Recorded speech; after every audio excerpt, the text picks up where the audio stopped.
LA is just this wild and this crazy that they just letting people run around. The people in your own, I know it's like this in Chicago and other places, but usually the back doors, they usually get not taped off. Like they don't last too long. The people that's constantly backdooring, niggas that backdoor don't get last long. LA, they lasted.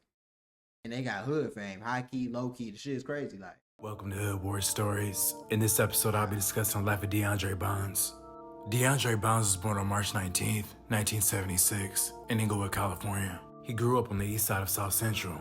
His house was on 80th and Avalon, which is Swan territory, a notorious blood gang with among the fiercest reputations in LA. His childhood home was in the midst of a battlefield due to the fact that the Swans beef with almost every gang around them. nigga, Early what on, his the father hell? was absent. Go back. Do you see how many gangs that is? That's 1, 2, 3, 4, 5, 6, 7, 8, 9, 10. That's 10 gangs in one area. And I'm pretty sure the other shit is like, that's all they territory. Like, bro, can you imagine living here? Can you just imagine like living right here and all your ops live around you? Or can you imagine living right here and you in between like 3 different gangs? Like, what the fuck? Or like right here and you just in between both these gangs and like this gang on the corner and shit. Like, this is, I think this is the high school. Due to the fact that the Swans beef with almost every gang around them.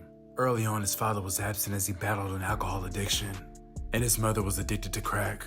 He had 7 siblings. His mother had 8 kids with 6 different men. DeAndre had to grow up fast. He bounced from different areas from the east side to the Overs, down to Compton, and back to the Swans. DeAndre was filled with anger and resentment. He had a temper. In 6th grade, he was kicked out of school for fighting, but somehow he avoided the gangs that prowled his neighborhood looking for new recruits. DeAndre had his own hustle. He sold candy. He'd take the bus to Hollywood and buy $20 worth of product at the 99-cent store and walk up and down Sunset Boulevard. Sometimes he would earn more than $100 on the afternoon. During the course of him selling candy, DeAndre was able to meet a range of celebrities, from Martin Lawrence, Tupac, Scarface, and Ice Cube. While selling candy, DeAndre met his agent. At 13, DeAndre got a part in a school play. This would turn out to be life-changing for him. He loved the praise. And it's crazy back in the day, like somebody could really come up off standing on the street selling stuff.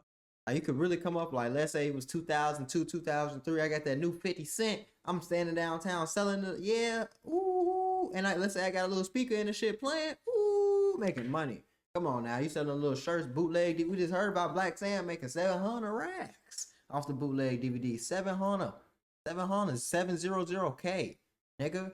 That's, I ain't gonna lie, that's nice. That's nice. The attention he received. He always wanted to be an actor, but this really lit the fire. The emotions he felt, the anger, had now worked in his favor. He went on to book Tales from the Hood, which would be his first movie. He then booked parts in Sunset Park, Get on the Bus, 3 Strikes, and The Wood. The Wood is The Wood is my shit.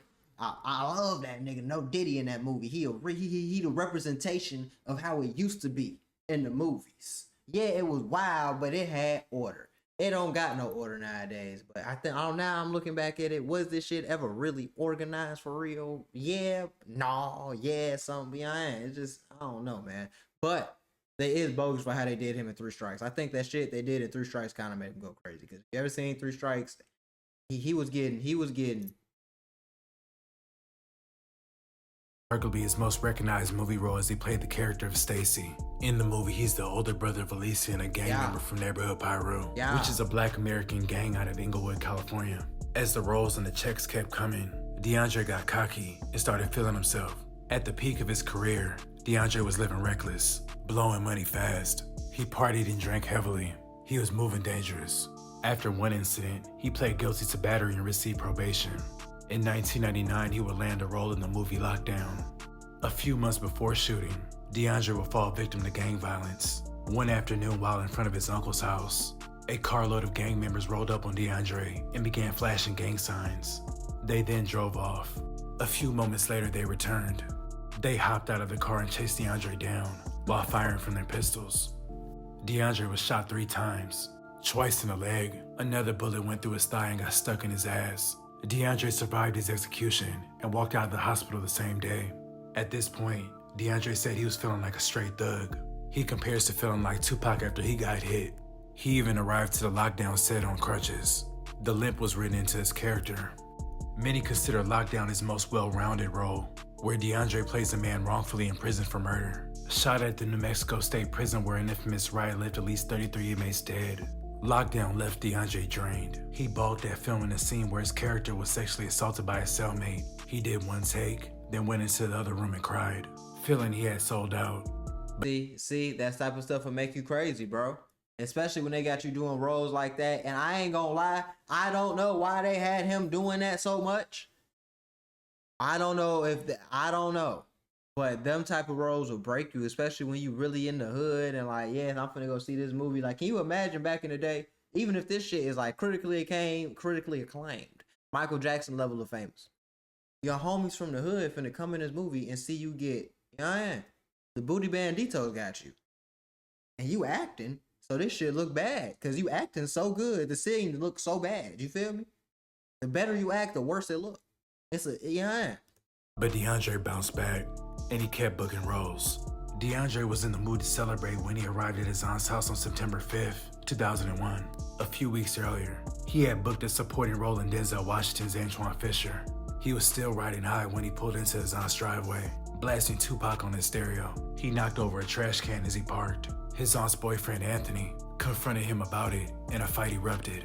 As the larger man, Anthony quickly gained the upper hand and proceeded to keep beating on DeAndre. DeAndre then ran into the house and grabbed a steak knife from the kitchen. He issued a warning.